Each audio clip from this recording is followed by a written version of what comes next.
নমস্কাৰ এই মুহূৰ্তত আহি পৰিছে সন্ধিয়াৰ কেইবাটাও বিগ ব্ৰেকিং নিউজ। আজি হৈছে 2 মাৰ্চ।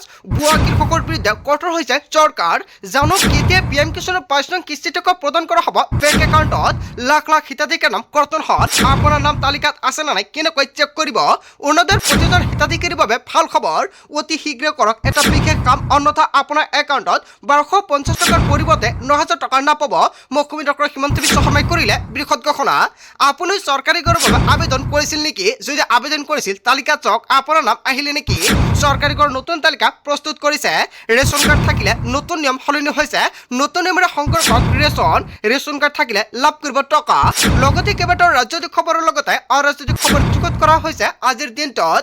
গোটেই অসম তথা ভাৰতৰ বিভিন্ন প্ৰান্তৰ পৰা যুগুত হৈছে কেইবাটাও ডাঙৰ খবৰ। এনেবোৰ খবৰ নিতৌ পাই থাকিবলৈ চেনেলটি ছাবস্ক্ৰাইব কৰি ভিডিঅ'ত এটা লাইক কৰিবলৈ নাপাহৰিব। আজিৰ আমাৰ প্ৰথম খুবেই গুৰুত্বপূৰ্ণ খবৰ হৈছে অসমবাসীৰ বাবে এটা ডাঙৰ খবৰ।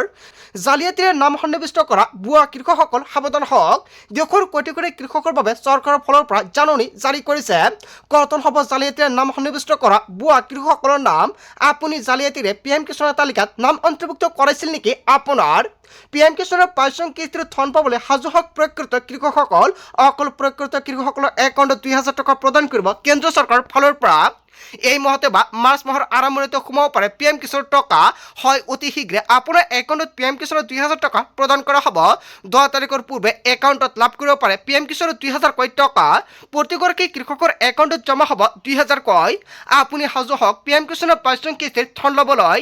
নতুন নিয়মেৰে এইবাৰ দেশৰ কৃষকৰ একাউণ্টত জমা হ'ব ধন ৰাখি। আজিয়ে কৰি লওক ই কৈছে আপডেট নকৰিলে লাভ নকৰিব পিএম কিষাণৰ ধন ৰাখি। কৃষকৰ বাবে মুকলি কৰা হৈছে হেল্পলাইন নম্বৰ অন ডল 526।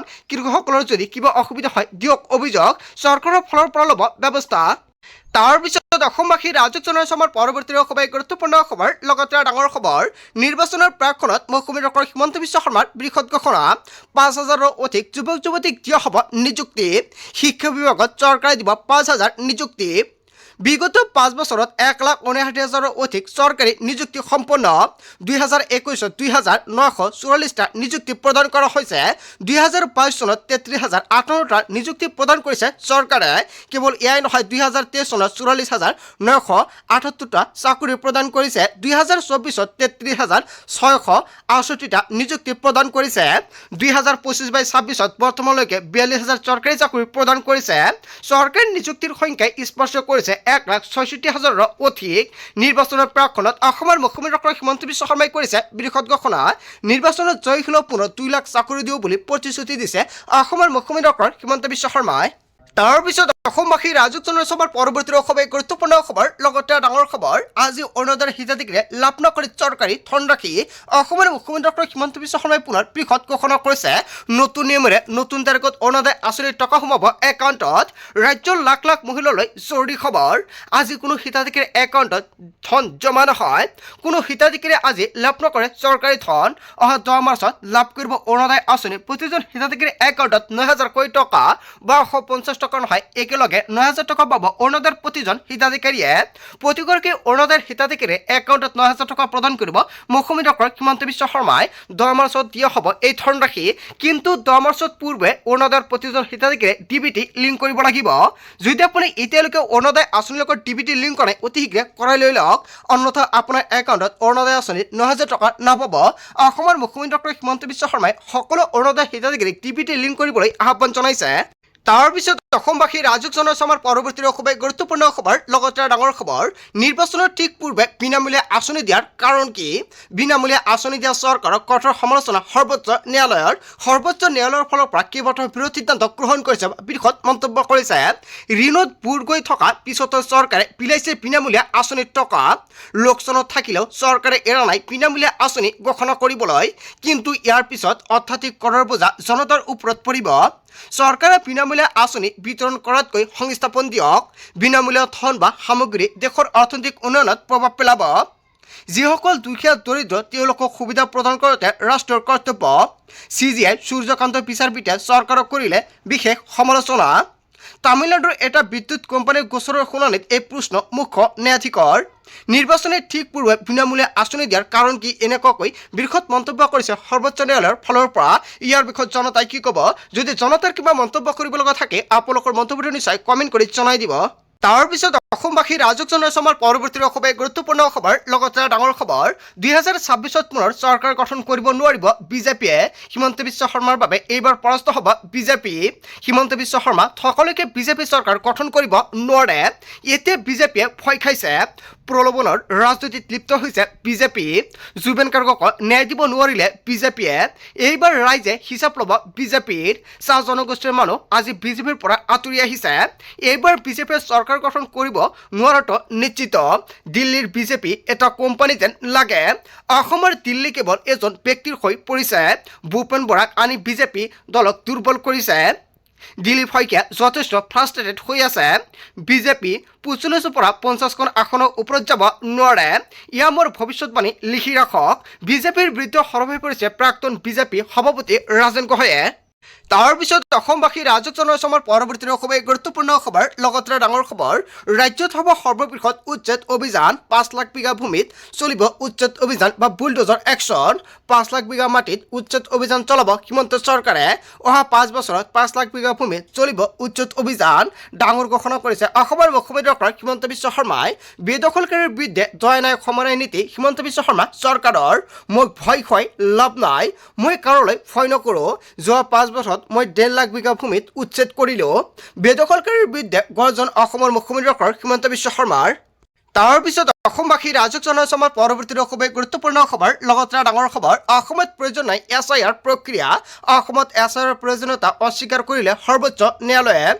চূড়ান্ত ভোটাৰ তালিকা ইতিমধ্যে প্ৰস্তুত হৈছে অসমত আৰু অসমত SIR প্ৰক্ৰিয়া অপ্ৰাসংগিক বুলি ৰায়দান প্ৰদান কৰিছে সৰ্বোচ্চ ন্যায়ালয়ৰ ফালৰ পৰা অধিবক্তা বিজয় হানচাৰীয়ে অসমত SIR বিচাৰি কৰিছিল আবেদন আৰু ইচ্ছাকৃতভাৱে আয়োগে কোনো ব্যক্তিক বিদেশী ঘোষণা কৰিব নোৱাৰে অধিবক্তা বিজয় হানচাৰীয়াক সতৰ্ক হোৱাৰ আহ্বান সৰ্বোচ্চ ন্যায়ালয়ৰ অসমত প্ৰয়োজন নাই SIR প্ৰক্ৰিয়া অব্যাহত এটা ডাঙৰ খবৰ আহি পৰিছে তাৰ পিছত অসমবাসী ৰাজক জনসমাৰ পৰৱৰ্তী খুবেই গুৰুত্বপূৰ্ণ খবৰ লগতে ডাঙৰ খবৰ অখিল গগৈ বিজেপিৰ বি টিমৰ মানুহ ৰাতি গৈ মুখ্যমন্ত্ৰীৰ পৰা টকা লয় অখিল গগৈয়ে মুখ্যমন্ত্ৰীৰ পৰা টকা নলয় চলিব নোৱাৰে অখিল গগৈ মুখ্যমন্ত্ৰীৰ কথামতে মিয়াৰ এলেকাত প্ৰচাৰ চলায় অখিলে মুখ্যমন্ত্ৰীৰ কথামতে আজমলৰ বিৰোধিতা কৰে অখিলে অখিল গগৈ বদৰুদ্দিন আজমলৰ বিস্ফোৰণ মন্তব্য অখিল গগৈ বিজেপিৰ বি টিম নেকি ইয়াৰ বিষয়ত ৰাইজে কি ক'ব ৰাইজৰ মন্তব্যটো নিশ্চয় কমেণ্ট কৰি জনাই দিব তাৰ পিছত অসমবাসী ৰাজক জনসমাৰ পৰৱৰ্তী খুবেই গুৰুত্বপূৰ্ণ খবৰ লগতে ডাঙৰ খবৰ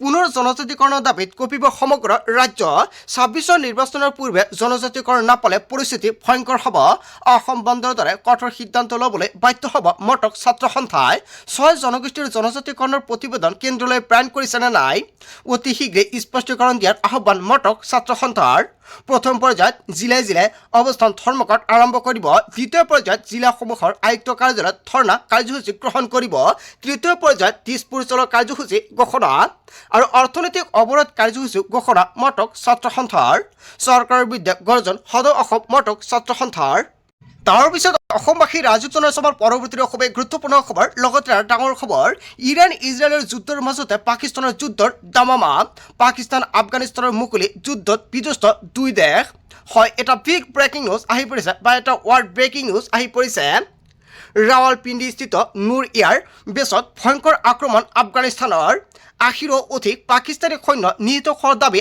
আফগানিস্তানৰ ২৭টাৰো অধিক সামৰিক ঘাটি দখল আফগানিস্তানৰ প্ৰত্যুত্তৰ আফগানিস্তানৰ ৪১৫ আফগান জোৱানক হত্যাৰ দাবী পাকিস্তানৰ সমগ্ৰ আফগানিস্তানৰ ৪৬টা স্থানত এয়াৰ ষ্ট্ৰাইকৰ তথ্য দুখন চুবুৰীয়া দেশৰ মুকলি যুদ্ধই লৈছে এতিয়া ভয়ংকৰ পৰিৱেশ ইৰাণ ইজৰাইলৰ যুদ্ধৰ মাজত পাকিস্তানৰ যুদ্ধৰ আন এটা ভয়ংকৰ খবৰ তাৰ পিছত অসমবাসী ৰাজক জনসমাৰ পৰৱৰ্তী খুবেই গুৰুত্বপূৰ্ণ খবৰ লগতে ডাঙৰ খবৰ জুবেন গাৰ্গৰ কাণ্ডৰ অভিযোগক লৈ পুনৰ সকাহ আদালতৰ সিদ্ধান্তৰ পিছত শ্যাম কানুক সকাহ দিলে আদালতে শ্যাম কানুৰ জব্দকৃত বেংক একাউণ্ট খুলি দিয়াৰ নিৰ্দেশ বেংক একাউণ্ট ফ্ৰিজ কৰাৰ সময়ত নিয়ম ভংগৰ অভিযোগ উত্থাপিত হৈছিল উলংঘ হৈছিল PNSSৰ ১০৭ ধাৰা দুদিন পূৰ্বে সিদ্ধাৰ্থৰ মালিকাধীন বটলিং কোম্পানী খোলাৰ নিৰ্দেশ আৰু জুবেন গাৰ্গৰ কাণ্ডৰ অভিযোগটোক লৈ পুনৰ সকাহ আদালতৰ সিদ্ধাৰ্থৰ পিছত শ্যামকানুক সকাহ দিলে আদালতে তাৰ পিছত অসমবাসী ৰাজক জনাইছমৰ পৰৱৰ্তী খুবেই গুৰুত্বপূৰ্ণ খবৰ লগতে ডাঙৰ খবৰ যুদ্ধৰ মাজতে ইৰাণৰ শেষ সকিয়নি ডনাল্ড ট্ৰাম্পৰ ইৰাণৰ ইছলামিক ৰিভলিউচনাৰী গাৰ্ড ক্ৰপছত সকিয়নি ইৰাণৰ সামৰিক শক্তিয়ে হয় অস্ত্ৰ সম্প্ৰসাৰণ কৰিবই লাগিব অস্ত্ৰ সম্প্ৰসাৰণ নকৰিলে মৃত্যুৰ বাবে সাজু হওক ইৰাণ সেনা আমেৰিকাই পাৰমাণৱিক অস্ত্ৰৰ ভাবুকি সহ্য নকৰে ইৰাণৰ ভাবুকি আৰু চলিবলৈ দিয়া নহ'ব প্ৰায় 4 সপ্তাহ জুৰি চলিব ইৰাণ ইজৰাইল আমেৰিকাৰ যুদ্ধ ধাৰাবাহিক এয়াৰ ষ্ট্ৰাইকৰ ওপৰত চলিব ষ্ট্ৰাইক খামেনিৰ মৃত্যুৰ পিছতো হাৰি যাব নোৱাৰিব কোনো ইৰাণী নেতা ইৰাণত 200ৰো অধিক মৃত্যুৰ লগতে আহত 700ৰো অধিক যুদ্ধৰ মাজতে ইৰাণৰ শেষ সকিয়নি ডনাল্ড ট্ৰাম্পৰ পৰা অবেগত সকিয়নি প্ৰদান কৰিছে ইৰাণক তাৰ পিছত অসমবাসীৰ ৰাজক জনাইছমৰ পৰৱৰ্তী খুবেই গুৰুত্বপূৰ্ণ খবৰ লগতে ডাঙৰ খবৰ নিৰ্বাচনৰ পূৰ্বে কঠোৰ দেশৰ সৰ্বোচ্চ ন্যায়ালয় সাংবিধানিক পদত থকা ব্যক্তিলৈ এছচিৰ কঠোৰ নিৰ্দেশনা জাতি ধৰ্মৰ ভিত্তিত কৰিব নোৱাৰিব সাম্প্ৰদায়িক মন্তব্য ভাষা অথবা অঞ্চলৰ ভিত্তিত দিব নোৱাৰিব সাম্প্ৰদায়িক মন্তব্য মন্ত্ৰী বিধায়কে কোনো বিশেষ সম্প্ৰদায়ক টাৰ্গেট কৰিব নোৱাৰিব হিন্দু মুছলমানৰ ৰাজনীতি কৰিব নোৱাৰিব নাগৰিকৰ মৌলিক অধিকাৰ কোনো ভংগ কৰিব নোৱাৰিব ঘৃণামূলক ভাষণ আদালতত অৱমাননাৰ সমান হিমন্ত বিশ্ব শৰ্মাৰ ঘৃণামূলক ভাষণৰ বিৰুদ্ধে কৰা আবেদনক লৈ মন্তব্য কৰা হৈছে গোচৰ নিষ্পত্তিৰ পূৰ্বে কেইবাখনো আবেদন বিবেচনা কৰিছে ৰিট আবেদন গ্ৰহণ কৰিবলৈ অস্বীকাৰ কৰাৰ বিপৰীতে কৰিছে বহু মন্তব্য সংবিধান উলংঘন কৰিব নোৱাৰিব মন্ত্ৰী অথবা বিধায়কে ন্যায়াধীশ উজ্জ্বল বিচাৰপীঠৰ গুৰুত্বপূৰ্ণ ৰায়দান সকলৰ প্ৰতি সন্মান আৰু শ্ৰদ্ধাৰ মনোভাৱ ৰাখিব লাগিব জনপ্ৰতিনিধিয়ে ভাষণ কাৰ্টুন মিম প্ৰস্তুত কৰি উপলংঘা কৰিব নোৱাৰিব নিৰ্বাচনৰ পূৰ্বে কঠোৰ দেশৰ সৰ্বোচ্চ ন্যায়ালয় হয় সৰ্বোচ্চ ন্যায়ালয়ৰ ফালৰ পৰা ডাঙৰ সিদ্ধান্ত গ্ৰহণ কৰিছে বন্ধু বান্ধৱীসকল গোটেই অসম তথা ভাৰতৰ বিভিন্ন প্ৰান্তৰ পৰা যুগত হৈছে কেইবাটাও ডাঙৰ খবৰ এনেবোৰ খবৰ এটাও পাই থাকিবলৈ চেনেলটি ছাবস্ক্ৰাইব কৰি ভিডিঅ'ত এটা লাইক কৰিবলৈ নাপাহৰিব চ' থেংক ইউ ফৰ ৱাচিং ফুল ভিডিঅ'